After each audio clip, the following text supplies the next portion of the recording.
आप सभी साथियों को नमस्कार। कैसे हैं आप सभी मेरे भाई। आज हम सेशन में एक ऐसे टॉपिक को डिस्कस करने जा रहे हैं जो कि हर एक एग्जाम में, चाहे आप किसी भी बैंकिंग या एसएससी या फिर किसी भी एग्जाम की अगर तैयारी करते हैं तो इस टॉपिक से सवाल बनता ही बनता है।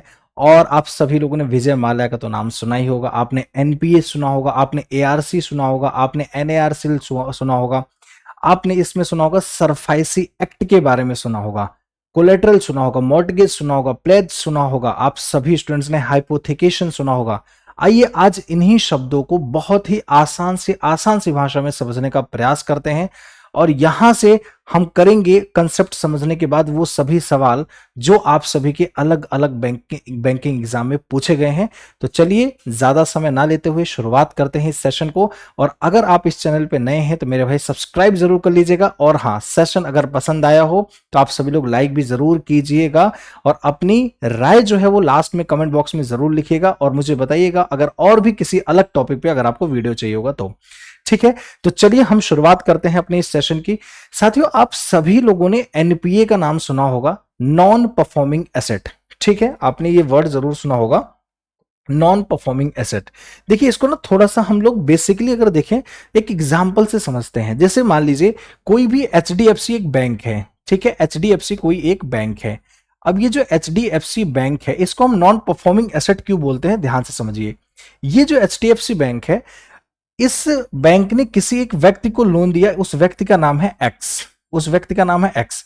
और जो लोन अमाउंट दिया है, फॉर एग्जांपल ये अमाउंट दिया है, एक एग्जांपल मान लेते हैं 2 लाख रुपए का। कितने का लोन दिया है? 2 लाख रुपए का। अब एक बात बताइए, बेसिकली एसेट का मतलब क्या होता है? आप सभी स्टूडेंट जानते हैं, ऐसी कोई भी संपत्ति जो भी आपकी चीजें फ्यूचर में आपको बेनिफिट दे, मतलब फ्यूचर में आपको या तो वहां से अर्निंग मिल रहा हो, फ्यूचर में वहां से प्रॉफिट मिल रहा हो, या फिर फ्यूचर में आपको वहां से बेनिफिट मिल रहा हो और जिस पर आपका ऑनरशिप हो, आपका मालिकाना हक हो, हम उन्हीं इन सब चीजों टर्म्स को हम उसको एसेट्स की परिभाषा में हम लोग इंक्लूड करते हैं। आप सभी लोग ये जानते हैं। अगर मैं आपसे पूछूं तो एचडीएफसी बैंक के लिए ये 2 लाख रुपए क्या है? एक एसेट के रूप में है, क्योंकि ये एक्स जो है ये फ्यूचर में एचडीएफसी बैंक को ये लौटाएगा। मतलब एचडीएफसी के लिए ये अर्निंग का पार्ट है। 2 लाख जो कि एक प्रिंसिपल अमाउंट है, और फिर इस 2 लाख पे लगा हुआ कुछ ऐसे लगाए गए इंटरेस्ट। मतलब क्या, फॉर एग्जांपल हम मान लेते हैं 10,000 रुपए यहां से इंटरेस्ट आएगा। ठीक है, तो कुल मिला के टोटल अगर देखें तो 2.10 लाख, मतलब 2,10,000 रुपए बैंक के पास एज इट इज पूरा प्रिंसिपल प्लस इंटरेस्ट के साथ बैंक के पास आएगा अमाउंट। तो बैंक के लिए फ्यूचर में एक अर्निंग का पार्ट है, इसलिए ये बैंक के लिए एक एसेट है। यहां तक क्लियर होगा आप सभी को। मान लीजिए किसी भी वजह से ये एक्स भाई साहब जो हैं वो इस पैसे को नहीं दे पाते हैं, नहीं दे पाते हैं। फॉर एग्जांपल, इन्होंने अप्रैल में इनका ईएमआई आया, नहीं दे पाए। मई में ईएमआई आया, ये नहीं दे पाए। बैंक ने सोचा कोई बात नहीं, हो सकता है बाद में दे देगा बंदा, कोई दिक्कत नहीं, गरीबी हो सकती है। जून में इनके पास ईएमआई आया, जून का भी नहीं दे पाए। अब कहेंगे भैया बैंक, कुछ तो गड़बड़ है, कुछ तो दिक्कत है। तो कहीं ना कहीं अब जब हो गए हैं इनको 3 मंथ्स, कितने महीने हो गए हैं? 3 मंथ्स हो गए हैं, या फिर कह लीजिए आप 90 डेज हो गए हैं। अब जब कोई भी व्यक्ति 90 डेज के बाद, 90 डेज हो गए और वो लोन का पैसा नहीं दे पा रहा है और इंटरेस्ट भी नहीं दे पा रहा है, तो अब इस कंडीशन में क्या होगा? बैंक कहेगी भैया, इसके पास भेजेगी नोटिस, इसके पास नोटिस भेजेगी कि आप पैसा क्यों नहीं दे रहे हैं, क्या दिक्कत आ रही है।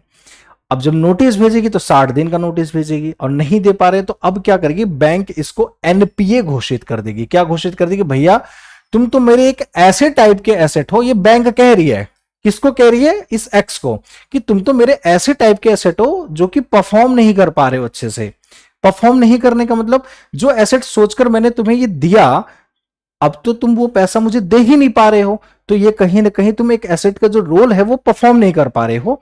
इस वजह से इस एक्स को अब क्या साबित कर दिया जाएगा? एक नॉन परफॉर्मिंग एसेट, एक नॉन परफॉर्मिंग एसेट। ठीक है, अब ये एक ऐसा एसेट है जो कि नॉन परफॉर्मेंस है। मतलब क्या है? ये परफॉर्म नहीं कर पा रहे एक एसेट की तरह बैंक के लिए। तो ये कंसेप्ट आपको समझ में आ गया होगा कि ये एक्स को क्या कहेंगे हम? एक नॉन परफॉर्मिंग एसेट। सर, अब यहां पे एक सवाल क्रिएट होता है, क्या सर ये जो नॉन परफॉर्मिंग एसेट है क्या सिर्फ ये 90 दिन के बाद ही होता है क्या? बिल्कुल सही। ये 90 या 90 दिन के बाद अगर कोई व्यक्ति पैसा 1 लाख से ऊपर पेमेंट ना कर पाए तो ये आपका नॉन परफॉर्मिंग एसेट घोषित कर दिया जाता है। ठीक है सर, इसको कैसे फिर यहां से पैसे रिकवर किया जा सकता है, बैंक क्या क्या एक्शंस ले सकती है? बिल्कुल, एक एक चीज आगे समझेंगे, हम सभी चीजें एक एक चीज समझेंगे। अलग सा एक कंसेप्ट आया जिसकी वजह से सरफायसी एक्ट, जिसको आप securitisation and reconstruction of financial securities and interest act आप जिसको जानते हैं 2002 को, उसी को हम इस पूरे कंसेप्ट को हम आज इस क्लास के अंदर समझेंगे। चलिए शुरुआत करते हैं। तो अब हमने क्या किया, यहां पे क्या किया, कोई भी ध्यान समझिएगा, हम किसी भी को नॉन परफॉर्मिंग एसेट के अंदर उसको रखेंगे कोई भी लोन जो है 90 दिन से अगर ऊपर होता है ड्यू, आरबीआई के अंडर में ये चीज जो है घोषित किया जाता है। आप सभी लोग ध्यान रखिएगा। इसमें क्या होता है, बैंक जो होती है वो जो उनकी इनकम होती है वो आनी बंद हो जाती है, इसी वजह से इसको नॉन परफॉर्मेंस की तरह होता है, और जिसके वजह से बैंक की जो फाइनेंशियल हेल्थ है वो कहीं ना कहीं इंपैक्ट होती है, प्रभावित होती है। तो अब समझते हैं इसके आगे कि सर एनपीए होती कितने प्रकार की है। अब इसको थोड़ा सा आप बढ़िया से समझा दीजिए। देखिए पहला जो एनपीए होता है, एक होता है सब स्टैंडर्ड एसेट। सब स्टैंडर्ड एसेट एक ऐसा एनपीए जो कि 12 या फिर 12 साल के तक होती है। कोई एनपीए, जब कोई भी व्यक्ति जो है 12 या 12 साल के बराबर तक का अगर पेमेंट ना कर पाए तो हम उसको सब स्टैंडर्ड एसेट कहते हैं। मतलब एक होता है ना कि 3 महीने तक नहीं दे पाए, वो तो एनपीए कहला ही गया, वो तो हम उसको एनपीए ही कहेंगे। लेकिन हो सकता है चौथे महीने में दे दे, 5वें महीने में दे दे, 6ठे महीने में दे दे। तो अगर कोई व्यक्ति 12 महीने तक नहीं दे पा रहा है पैसा तो हम उसको सब स्टैंडर्ड एसेट के कैटेगरी में हम इंक्लूड करते हैं। ठीक है, अगर कोई व्यक्ति डाउटफुल एसेट के अंदर आ गया, मतलब डाउटफुल एसेट के एनपीए के अंदर आया, तो इसका मतलब यह हो सकता है कि 12 महीने से ज्यादा कोई व्यक्ति अगर पैसा नहीं दे रहा है, मतलब 12 महीने से भी ज्यादा हो गया, तो इसका मतलब यह है कि अब डाउटफुल है कि अब भाई मुश्किल ही है ये देगा बंदा, क्योंकि अब हो सकता नहीं है जब 1 साल तक नहीं दिया बंदे ने तो अब क्या ही देगा पैसा, ऐसा लगता है। लेकिन डाउटफुल रहता है कि हो सकता है शायद दे दे, कभी कंडीशन ठीक हो जाए, तो उसको जो है हम डाउटफुल के अंदर रखते हैं। मतलब इस कैटेगरी के अंदर जब कोई व्यक्ति 12 महीने से ज्यादा हो जाता है जब पैसा नहीं दे पाता। लेकिन अगर कोई व्यक्ति लॉस एसेट के अंदर डिक्लेयर कर दिया गया तो इसका मतलब यह है कि अब वो पैसा वहां से रिकवर नहीं होने वाला। मतलब अब ये जो एक्स है पैसा, अब ये हमें नहीं दे पाएगा पैसा, ये इसलिए इसको हम लॉस एसेट के रूप में, मतलब ये एसेट पूरी तरीके से लॉस हो चुका है। जैसे विजय माल्या, ठीक है, ये लोग एक लॉस एसेट के रूप में है कि अब यहां से पैसा रिकवर करना मुश्किल है। तो ये 3 तरीके के एनपीए आप सभी को देखने को मिलते हैं, जिसमें अगर हम लोग देखें तो कोई भी बिजनेस लोन, जैसे मान लीजिए 5 महीने तक के लिए ना दिया जाए, कोई भी डाउटफुल जैसे 12 महीने से ज्यादा, मैंने बताया मान लीजिए 18 महीने तक ना दिया जाए, या फिर कोई भी ऐसी एसेट जिसकी मिलने की कोई उम्मीद ही ना हो, रिकवर ही ना हो पाए, जैसे किंगफिशर एयरलाइन लोन, जैसे विजय माल्या का मैंने एग्जांपल भी दिया था। ये देख सकते हैं भाई, एरोप्लेन अपने हाथों में उड़ा रहा है भाई बंदा, ठीक है। तो ऐसे जो लॉस है वो एसेट लॉस के टर्म्स में, एनपीए के टर्म्स में कंसिडर किए जाते हैं। अब यहां पे आप सभी को एक कंसेप्ट समझना पड़ेगा। क्या सर इनके पास कोई प्रॉपर्टी नहीं होती क्या, जो हम प्रॉपर्टी इनकी जब्त कर लें? बिल्कुल होती है मेरे भाई, एक एक चीज होता है प्रॉपर्टी। लेकिन होता क्या है, 3 टर्म्स आप सभी को देखने को मिलते हैं। 3 टर्म्स ध्यान से समझिएगा। एक कंसेप्ट है कोलेटरल। क्या है यहां पे? कोलेटरल। ध्यान से समझिए, ये जो कोलेटरल का मतलब होता है ना, किसी भी चीज को जब आप लोन लेने जाते हैं तो आप कुछ ना कुछ उसको गिरवी रखते हैं। रखते हैं कि नहीं रखते? बात सही है, गिरवी रखते हैं। अब जब आप कोई चीज गिरवी रख देते हैं ना, तो बैंक को एक सेफ फील होता है कि यार चलो कम से कम 10 लाख का लोन भले से लिया है, लेकिन 10-12 लाख 15 लाख का लोन, 15 लाख का जो मेरे पास सामान जो है वो गिरवी रखा हुआ है। तो अब जो गिरवी रखते हैं ना, उसके भी 3 प्रकार होते हैं। कितने तरीके से गिरवी रखा जा सकता है? 3 प्रकार से रखा जाता है, जैसे आप सभी लोग जानते हैं 3 प्रकार से रखा जाता है। एक को बोलते हैं हम लोग प्लेज, प्लेज बोलते हैं। एक होता है आपके पास मॉर्टगेज, मॉर्टगेज। एक होता है आपके पास हाइपोथिकेशन, हाइपोथिकेशन। बहुत ध्यान से समझिए इसको, बहुत इजी है, बहुत आसान है, बस आपको समझने की जरूरत है बेटा। देखिए कोई भी चीज अगर प्लेज रखी जा रही है तो वो एक कौन सी ऐसी प्रॉपर्टी के लिए ये लोन दिए थे जो मूवेबल होती हैं, जो क्या होती है, मूवेबल। जैसे मान लीजिए आप बैंक से लोन लेने गए और उसके बदले आपने कहा कि भैया ये लो मेरे पास कुछ सोना रखा हुआ है, ये सोना रख लीजिए, 1 लाख का है सोना है, मेरे को तुरंत कैश की जरूरत है, मुझे लोन दे दीजिए। बैंक कहेगी ठीक है भाई, आप एक काम करो, ये लो पैसे, कुछ इंटरेस्ट आपसे चार्ज करेगी बैंक, और आप उसके पास सोना रखोगे और सोना के बदले जो है आपको पैसे मिल जाएंगे। जैसे अभी आरबीआई की तरफ से 75% कर दिया गया है कि मतलब अगर 100 रुपए का व्यक्ति अगर कोई गोल्ड दे रहा है तो उसके बदले 75 रुपए जो है लोन दिया जा सकता है, जिसको आप एलटीवी बोलते हैं, लोन टू गोल्ड वैल्यू, एलटीजीवी, ठीक है, लोन टू गोल्ड वैल्यू। तो इसका मतलब यह है कि यहां पर जो लोन दिया जाएगा 100 रुपए के बदले 75 रुपए दिया जाएगा, ठीक है। तो ये आप सभी को समझ में आ गया होगा। तो अब जब मेरे को मेरा गोल्ड चाहिए होगा, मैं गोल्ड का पैसा भर दूंगा, लोन का पैसा, और वहां से गोल्ड में ले लूंगा वापस। तो ये क्या है, जो मैंने एसेट दिया है उस एसेट को मैं मूव कर सकता हूं, मतलब मैंने एक बार दिया और उसके बदले फिर मैं अपना ले सकता हूं एसेट, पैसा वही सेम भर के, ठीक है। तो यहां तक आपने समझ गया। तो इस टाइप के कोलेटरल को बोलते हैं प्लेज। क्या बोलते हैं, प्लेज। जैसे गोल्ड लोन हो गया ऐसे टाइप में, ठीक है।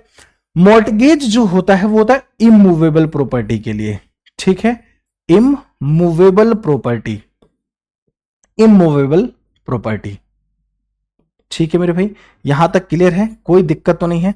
इमूवेबल प्रॉपर्टी जैसे हाउस, आप पूरे घर का घर गिरवी रख देते हो, अब घर तो नहीं मूव हो सकती, बैंक आया, बैंक आपका कर्नाटका में आपने लोन ले रखा, कर्नाटका, अब आप प्रॉपर्टी मान लीजिए यहां रखा हुआ आपने, कहीं किसी भी अपने घर का आपने प्रॉपर्टी के कागज रखे, तो कागज वो लेके आप सेल तो कर सकती है लेकिन मूव नहीं कर सकते ना, क्योंकि आप घर को पूरा अपने पास पोजेशन एक्चुअली देखें तो जो राइट है वो राइट टू पोजेस की बात करें तो पोजेशन किसके पास है उस घर का, आज भी वो आप ही के पास है पोजेशन, ठीक है, वो मूव नहीं हो सकती प्रॉपर्टी।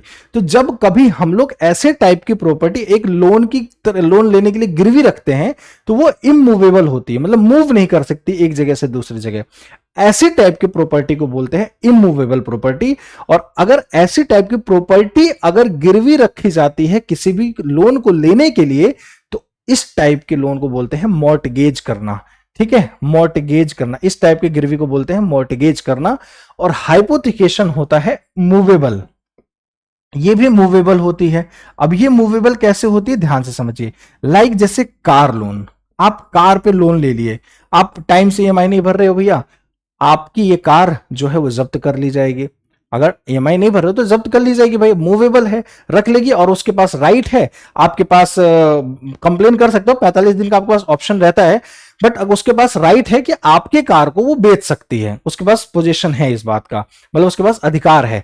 तो ये क्या है, हाइपोथिकेशन, मतलब कोई भी प्रॉपर्टी जो आप उसी के ही ऊपर लोन ले रहे हो, आपने कार खरीदा, कार के ही ऊपर आपने लोन ले लिया, उसी कार के ऊपर लोन ले लिया, तो वो कार जो है वो आपकी एक हाइपोथिकेशन प्रॉपर्टी है। मतलब क्या है, एक हाइपोथेटिकली वो आपकी प्रॉपर्टी है, लेकिन वो जब तक हाइपोथेटिकली है जब तक आप पूरा लोन पे नहीं कर देते। जैसे ही आप उस कार का लोन पे कर दिए, कंप्लीट कर दिए, अब आपके पास पूरा उसका राइट है कि आप कुछ भी तोड़िए फोड़िए चलाइए कुछ भी करिए। लेकिन जब तक आप लोन नहीं पूरा किए हैं तो एक हाइपोथेटिकली वो आपका कार है, अदरवाइज अभी कंप्लीट आप उस कार के ऑनर नहीं है, क्योंकि जब आप लोन नहीं पे कर पाए तो इस कार को बैंक जो है अपने अंडर में पोजेस कर सकती है और वो बेच भी सकती है उस कार को। ठीक है, समझ में आ गई बात। तो ये उम्मीद करता हूं कोलेटरल के तीनों मतलब समझ में आ गए होंगे कि प्लेज क्या होता है, मॉर्टगेज क्या होता है, हाइपोथिकेशन क्या होता है। क्लियर है आप सभी को यहां तक? चलिए अब यहां पे हम इसको समझने का प्रयास करते हैं क्या एक्चुअल में होती है। सिंपल एक्सप्लेनेशन में देख सकते हैं आप सभी लोगों को पीडीएफ मिल जाएगी। जो भी बच्चे चैनल पे नए हैं सब्सक्राइब जरूर कर लीजिएगा अभिषेक शुक्ला जीएस को, जहां से आप सभी लोगों को कंप्लीट करंट अफेयर की तैयारी मिलेगी, ए टू जेड सारी तैयारी मिलेगी आप सभी को। ठीक है, चलिए अब यहां पे अगले कंसेप्ट पे आते हैं हम सभी लोग। सर अगर बाई चांस हम अपने मेन कंसेप्ट जो अभी मुझे पढ़ना है कि अगर बाई चांस सर लोन का पैसा हम ना लौटा पाए तो बैंक क्या कर सकती है। भाई बैंक पहले 2002 के पहले केस करती थी कोर्ट में जाके, अरे भैया मेरा पैसा वापस लौटवा दो, ये हमसे पैसा लेके गए हैं और ये पैसा नहीं दे रहे हैं यार।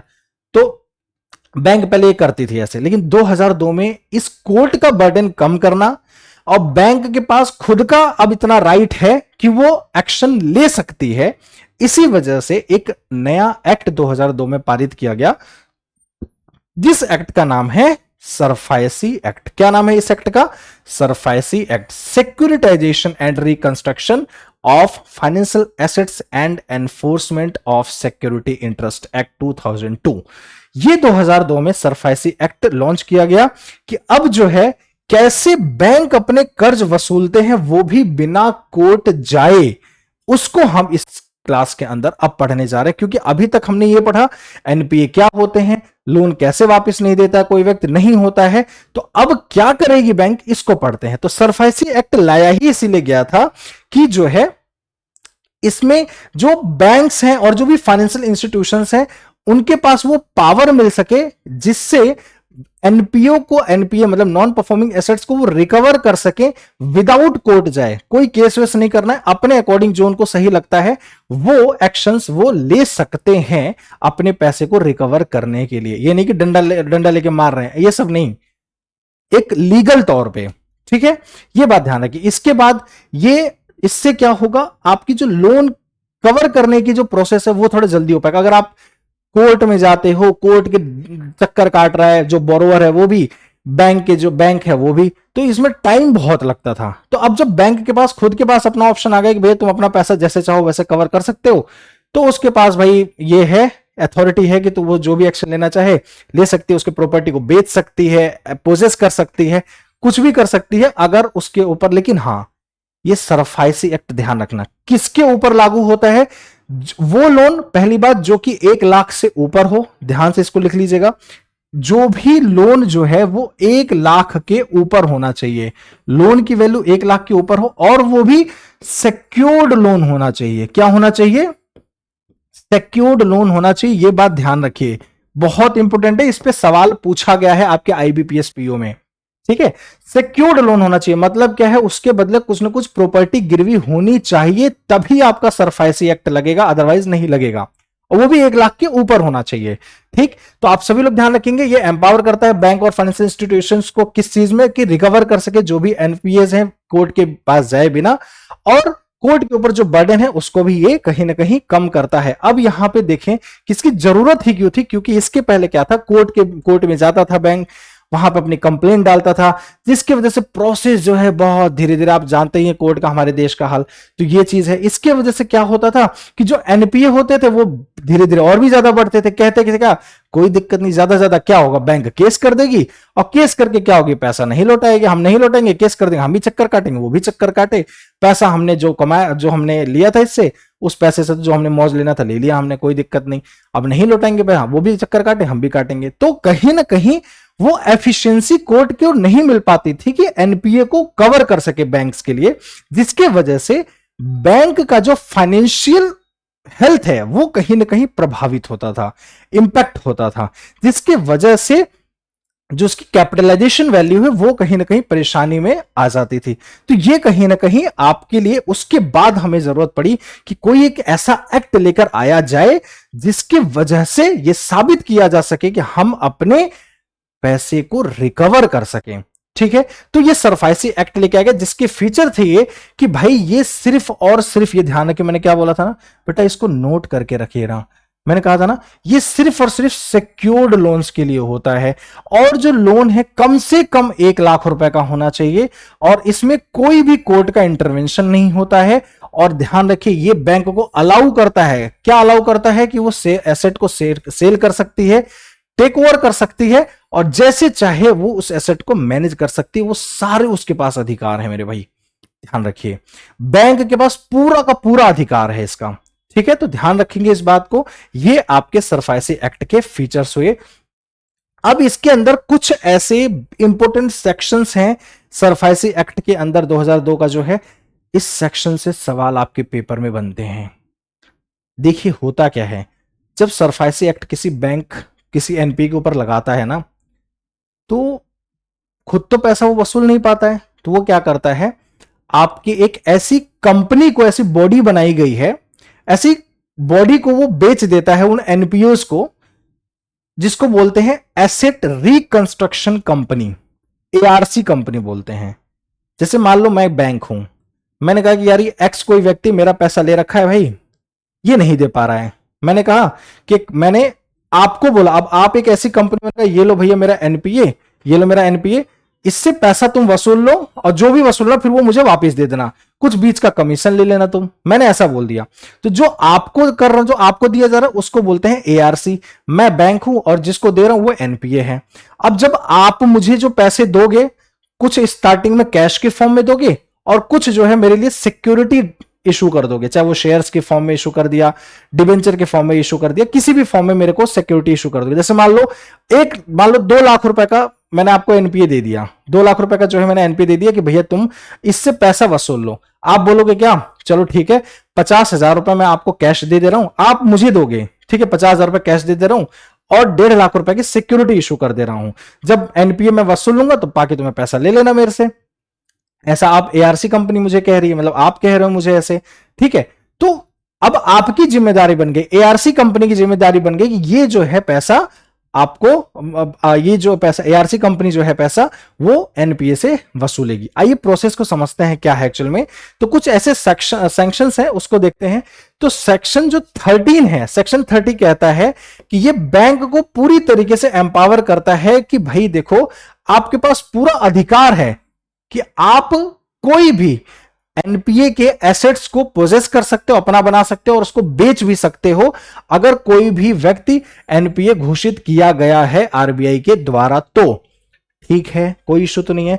सेक्शन 17 जो कहता है वो कहता है कि right of borrower to appeal in DRT. अभी हम डीआरटी के बारे में थोड़ा सा पढ़ेंगे आगे, ठीक है, अच्छे से पढ़ेंगे, कोई टेंशन मत लीजिए। देखिए क्या होता है, बहुत ध्यान से समझिए। अगर मान लीजिए मैं बैंक हूं और मैंने एक्स को घोषित कर, मतलब एक्स जो है एनपीए है ना, मैंने मतलब आरबीआई के द्वारा उसको एनपीए घोषित कर दिया गया है कि वो पैसा नहीं दे रहा है। तो एनपीए जो है ना, व्यक्ति जो एक्स है, एनपीए जो है उसके पास भी अधिकार है कि वो 45 दिन के अंदर अंदर अपने लड़ाई को लड़ने के लिए वो डीआरटी ट्रिब्यूनल में जाके जो है वो अपने आप को अपील कर सकता है कि नहीं नहीं ये मेरे पे झूठा केस लगाया जा रहा है। मतलब कहने का मतलब वो जो एक्यूज जो है व्यक्ति वो पूरी तरीके से कह सकता है अपने आप को बचाने के लिए 45 दिन का उसके पास समय होता है कि वो जाके डीआरटी में आपका जो है अपील कर सकता है। जैसे कोई भी गुनहगार है उसको गुनहगार घोषित कर दिया गया है, तो गुनहगार को घोषित जो किया गया ना, तो वो अपने आप को बचाने के लिए 45 दिन का उसके पास समय है, वो जाके अपने आप को बचाने के लिए अपील करे। ठीक, उसके बाद बात करते हैं सेक्शन 2ZF। ये करता है, ये बताता है सेक्शन Z2F की किसको एनपीए घोषित करना है। ठीक है, मतलब क्या है कि एक्चुअल में जो एनपीए घोषित किया जाता है, डिक्लेयर किया जाता है, वो इसी एक्ट के थ्रू किया जाता है। तो सवाल ये पूछा जा सकता है कि ऐसा कौन सा एक्ट है जिसके थ्रू एनपीए घोषित किया जाता है, डिक्लेयर किया जाता है। तो आप सभी लोग ये इंपोर्टेंट पॉइंट जो मैं मार्क कर रहा हूं ये बड़ा इंपोर्टेंट है, ध्यान रखिएगा। अब यहां पे समझते हैं कि सरफाइसी का जो प्रोसेस है वो कैसे एक्ट करता है। देखिए मैंने बताया कि कोई भी व्यक्ति जो एनपीए है 90 डेज के अंदर अगर ज्यादा 90 डेज से अगर ज्यादा पैसा नहीं दे पाता है तो बैंक क्या करती है, उसको 60 डे का नोटिस भेजती है, 60 दिन का नोटिस भेजती है कि भैया जो भी ये पैसे हैं 60 दिन के अंदर अंदर तुम पे कर दो। ठीक है, बाई चांस वो भी नहीं कर पाता है तो अगर इफ अनपेड, अगर पैसा नहीं पे कर पाता है 60 दिन के अंदर भी, मतलब कि समझ रहे हो 3 महीने का अगर पैसा नहीं दे पाया वो, तो 60 दिन मतलब 2 महीने का और बैंक जो है नोटिस भेजती है क्या कि ये लो भैया तुम्हें मैं भेज रही नोटिस, अगर तुम चाहो तो 3 + 2 मतलब 5 महीने का जो है आप ये पैसा पे कर दो। ठीक है, तो अगर नहीं पे कर रहा भैया, कौन, जो आपका एनपीए है नहीं पे कर रहा, तो उसके एसेट को सेल कर सकती है बैंक, उसके पास पूरा अधिकार है। ठीक है, आप सभी लोगों को मैंने भी जस्ट बताया था। और borrower can appeal in DRT with in 45 days. अगर बोरोवर को लगता है कि नहीं नहीं मेरे पास जो बैंक है वो गलत इल्जाम लगा रही है मेरे पे, मेरे एसेट्स को सेल कर रही है, तो आप सभी चाहें, वो बोरोवर चाहे तो वो जाके 45 दिन के अंदर एसेट के प्रति अपने अपील कर सकता है। ठीक है, लेकिन 45 डेज। अगला यहां पे समझते हैं सरफाइसी एक्ट का लिमिटेशन क्या है, क्या इसमें कमियां हैं। कमियां ये है कि ये पहली बात तो अनसिक्योर्ड लोन पे जो है ये लागू नहीं होता है। मैंने शुरुआत में बताया था ये सिर्फ सरफाइसी एक्ट सिक्योर्ड लोन पे लागू होता है, अनसिक्योर्ड लोन पे लागू नहीं होता है। इसके बाद ये सिर्फ और सिर्फ जो है 1 लाख से अबव जो लोन होते हैं उसी पर ही सरफाइसी एक्ट लागू होता है, सिर्फ और सिर्फ 1 लाख से ऊपर। 1 लाख से नीचे जो लोन होता है उस पर सरफाइसी एक्ट लागू नहीं होता है। Agricultural land generally excluded. अब देखो, किसी भी अगर अगर अगर अगर कोई भी एग्रीकल्चरल लैंड है, उसके ऊपर अगर कोई लोन लिया गया है, तो उस पे किसी भी प्रकार का सरफासी एक्ट लागू नहीं होगा। मतलब कहने का यह है कि उसको पोजेस नहीं कर सकती है आपके बैंक्स। ठीक है, बैंक के पास अधिकार नहीं है कि उसको सेल कर दे या पोजेस कर दे, ध्यान रखिएगा।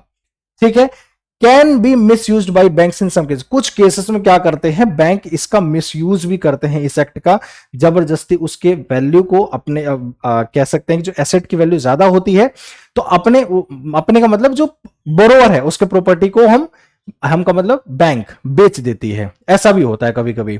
तो ये सब सारी चीजें जो हैं आपके इन्वॉल्व होती है। अब यहां पे ध्यान से समझिए, ऐसे कौन कौन से इंस्टीट्यूशंस हैं जो कि सरफाइसी एक्ट के अंदर जुड़ी होती हैं, मतलब रिलेट होती हैं, जिसके वजह से सरफाइसी एक्ट पूरा काम करता है। तो आप सभी ध्यान रखिएगा, ऐसे कौन कौन से इंस्टीट्यूशंस हैं। पहला है आपके पास डीआरटी, डेट रिकवरी ट्रिब्यूनल, जो आप सभी को याद है, अभी मैंने बताया था डीआरटी के बारे में इसके पहले।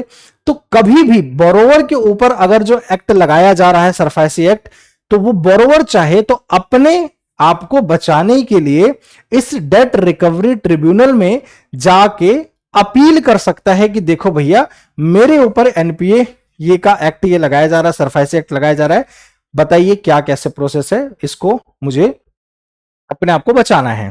ठीक, उसके बाद डेट रिकवरी अपीलेट ट्रिब्यूनल जो है, वहां पे ये कुछ इंस्टीट्यूशन है जो इन्वॉल्व है इसके अंदर। आपका एआरसी इन्वॉल्व है, जहां पर सरफाइसी एक्ट लगता है तो बैंक्स क्या करती हैं, एआरसी को अपनी एनपीएस सेल कर देती हैं। और इन सभी को रेगुलेट करने वाला है one and only RBI, reserve bank of India, ध्यान रखिएगा। अगला हम यहां पे समझते हैं करंट इसके रेलेवेंस क्या है। तो आप सभी लोग जानते हैं ये अभी भी जो भी रिटेल और जो आपके एसएमई लोन्स हैं उसके ऊपर ये सरफाइसी एक्ट लग जाता है कभी कभी, क्योंकि यही लोग लोन लेते हैं और फिर उस लोन को अगर वापस नहीं लौटा पाते हैं तो इनके ऊपर जो है बैंक सरफाइसी एक्ट लगा के एक्शंस लेती है। बहुत सारी ऐसी बड़ी बड़ी कंपनीज होती हैं, वो एनपीएस का यहां पे यूज करते हैं। SARFAESI act works faster for small secured loans, जो भी ऐसे छोटे मोटे सिक्योर्ड लोन्स है उस पर बहुत जल्दी से काम करती है आपकी ये सरफाइसी एक्ट।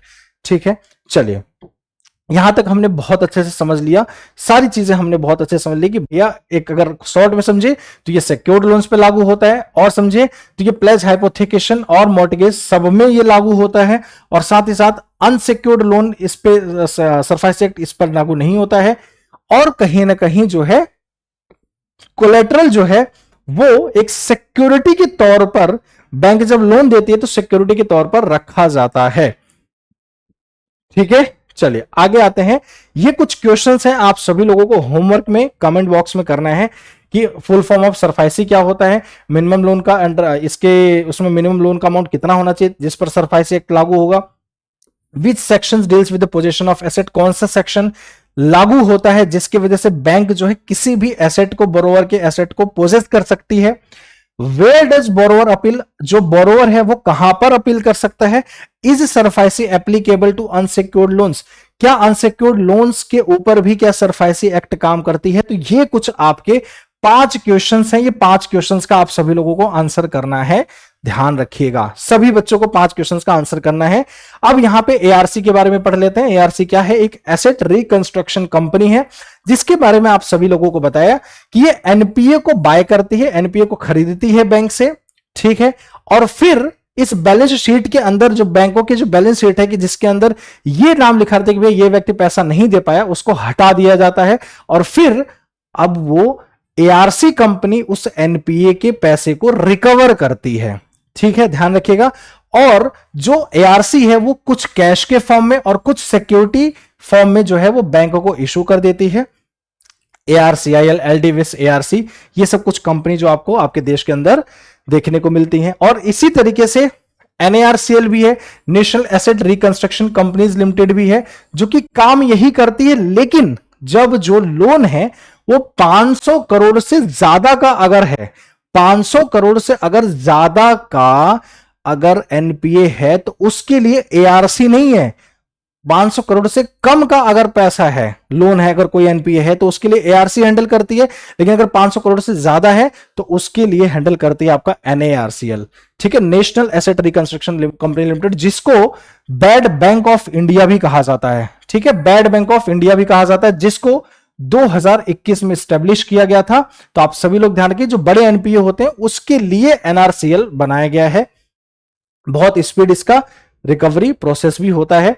कैसे काम करती है आपको मैंने बताया कि बैंक का जो लोन है वो एनपीए घोषित किया जाता है पहले, और फिर एनपीए जो है वो सेल कर दिया जाता है किसको, एआरसी को।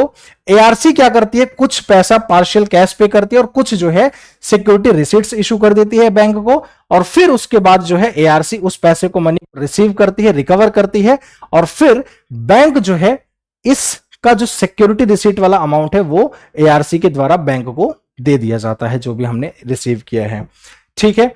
ये कुछ क्विजेस हैं, ये क्विज का आंसर भी आप सभी को होमवर्क में कमेंट बॉक्स में देना है, बहुत इंपॉर्टेंट है जो जो चीज समझा रहा हूं मैं आप सभी को, ठीक है। अब यहां पे कुछ ये रिलेटेड टर्म्स हैं जो आपको देखने को मिलते हैं। एसेट क्लासिफिकेशन का मतलब ये है कि यहां पर एनपीए को पहले क्लासिफाई करना होता है कि कौन कौन से एनपीए है, सब स्टैंडर्ड है, डाउटफुल है कि लॉस एसेट है, ठीक।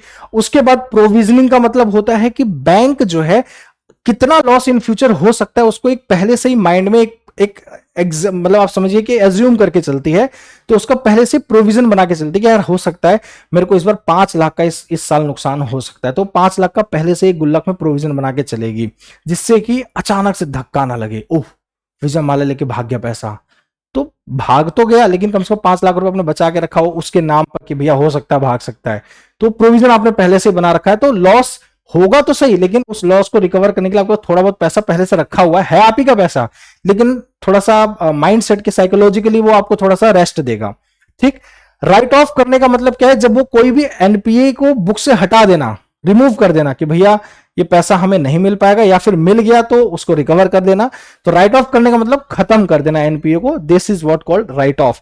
सिक्योरिटी रिसिप्ट का आप सभी लोग जानते हैं, एआरसी जो इशू करती है बैंक्स को, ये कहलाती है सिक्योरिटी रिसिप्ट, चाहे फिर वो किसी शेयर्स के फॉर्म में हो, किसी डिवेंचर के फॉर्म में, किसी भी फॉर्म में हो सकती हैं। अब ये कुछ सवाल जो कि आपके आईबीपीएस पीओ में या फिर एसबीआई में सवाल सरफाइसी एक्ट से रिलेटेड आए हुए हैं। पहला सवाल ये है कि which of the following is true about SARFAESI act, बताइए इनमें से कौन सा सरफाइसी एक्ट के आधार पे देखें तो निम्नलिखित में से कौन सा कथन सत्य है। It is applicable to unsecured loan, cooperative banks are excluded, it helps in recovery of secured loans without court intervention. आप सभी को पता है, इसके बारे में मैंने बता दिया कि ये आपका सी बिल्कुल सही आंसर हो जाएगा कि आपके जो सिक्योर्ड लोन्स हैं उसके ऊपर सरफाइसी एक्ट लागू होता है। अब एक सवाल आपको मैंने करा दिया है, अब इसके आधार पे बाकी के सवाल 5 सवाल आप सभी को मैं होमवर्क में दे रहा हूं, मतलब टोटल 15 सवाल इससे रिलेटेड, 5 क्विज के, 5 ऐसे आपको वन लाइनर, और 5 जो है आपके पास जो आईबीपीएस पीओ, एसबीआई पीओ या फिर अलग अलग एग्जाम में आया हुआ है, ठीक है। तो ये कुछ आपके पास सवाल हैं, ये पीडीएफ आप सभी को दे दिया जाएगा। यहां पे एक आईबीपीएस ये वाला हो गया, एक ये सवाल है आप सभी को एसबीआई क्लर्क 2019 में आया हुआ है सरफाइसी एक्ट से, एक ये सवाल है जो कि 2020 में आया हुआ है सवाल, और इसी तरीके से आपको होमवर्क में देना है, आपको 2020 में ये सवाल आया हुआ, इसका सवाल का आंसर करेंगे। What is the minimum amount to apply SARFAESI act, 50,000, 1 lakh या 10 लाख। सरफाइसी के लिए आवेदन करने हेतु न्यूनतम राशि क्या होनी चाहिए, ये आपके आईबीपीएस के सिक्योरिटी ऑफिसर में, जो स्पेशलिस्ट ऑफिसर में जो है 2020 में ये सवाल पूछा गया था। और इसी तरीके से देखें तो 2019 में आया था ये सवाल एक, what does ARC stands for in banking, banking के अंदर आपका एआरसी का मतलब क्या होता है, इसका आप लोगों ने आंसर करना है। एसबीआई क्लर्क 2019 में ये सवाल आया था। दूसरा हो गया, तीसरा भी मैंने पूछ लिया है। चौथा सवाल आपके पास ये है, what is the time limit for borrower to appeal under section 17, ये आईबीपीएस आरआरबी 2021 में ये सवाल पूछा गया है, तो इसका आंसर भी होमवर्क में करेंगे आप सभी लोग। इसके बाद आप सभी लोगों को पीडीएफ भी दे दी जाएगी। और छठा सवाल जो है वो आपके लिए है कि who regulates ARC in India, तो इसको रेगुलेट कौन करता है, 2022 में आईबीपीएस क्लर्क एग्जाम में यह सवाल पूछा गया है, ठीक है। तो ये कुछ ऐसे सवाल हैं जो आप सभी लोगों को ये मिल जाएगा, आप सभी लोग कमेंट में इसका आंसर जरूर कीजिएगा। और बाकी ये पीडीएफ आप सभी को अभिषेक सर ऑफिशियल टेलीग्राम चैनल पर आप सभी को मिल जाएगा। इस टेलीग्राम चैनल को ज्वाइन कर लीजिएगा और जो हमारा चैनल है अभिषेक शुक्ला जीएस, इसको सब्सक्राइब कर लीजिएगा। और सच में सेशन अगर समझ में आया हो, पसंद आया हो तो लाइक और शेयर जरूर कीजिएगा और अपनी राय जो है कमेंट में जरूर दीजिएगा। इसका आंसर आप सभी लोग कमेंट में जरूर कीजिएगा। जो भी सवाल पूछे हैं बहुत इंपॉर्टेंट है, यहां से सवाल बनता ही बनता है, चाहे वो किसी भी बैंकिंग या इंश्योरेंस एग्जाम के रिलेटेड अगर हम बात करें बेटा। ठीक है, तो आप सभी लोग टेलीग्राम चैनल जरूर ज्वाइन कर लीजिएगा सभी स्टूडेंट्स। अगर आप चाहते हैं आंसर के साथ, एक्सप्लेनेशन के साथ कंप्लीट पीडीएफ आपको मिल जाए तो अभिषेक सर ऑफिशियल टेलीग्राम चैनल जरूर ज्वाइन कर लीजिएगा। मिलते हैं आप सभी से अगली क्लास में। आप सभी का बहुत बहुत धन्यवाद। अपना ख्याल रखिए, स्वस्थ रहिए, मस्त रहिए और लाइक शेयर सब्सक्राइब जरूर कर दीजिएगा। Thank you so much, take care, जय हिंद।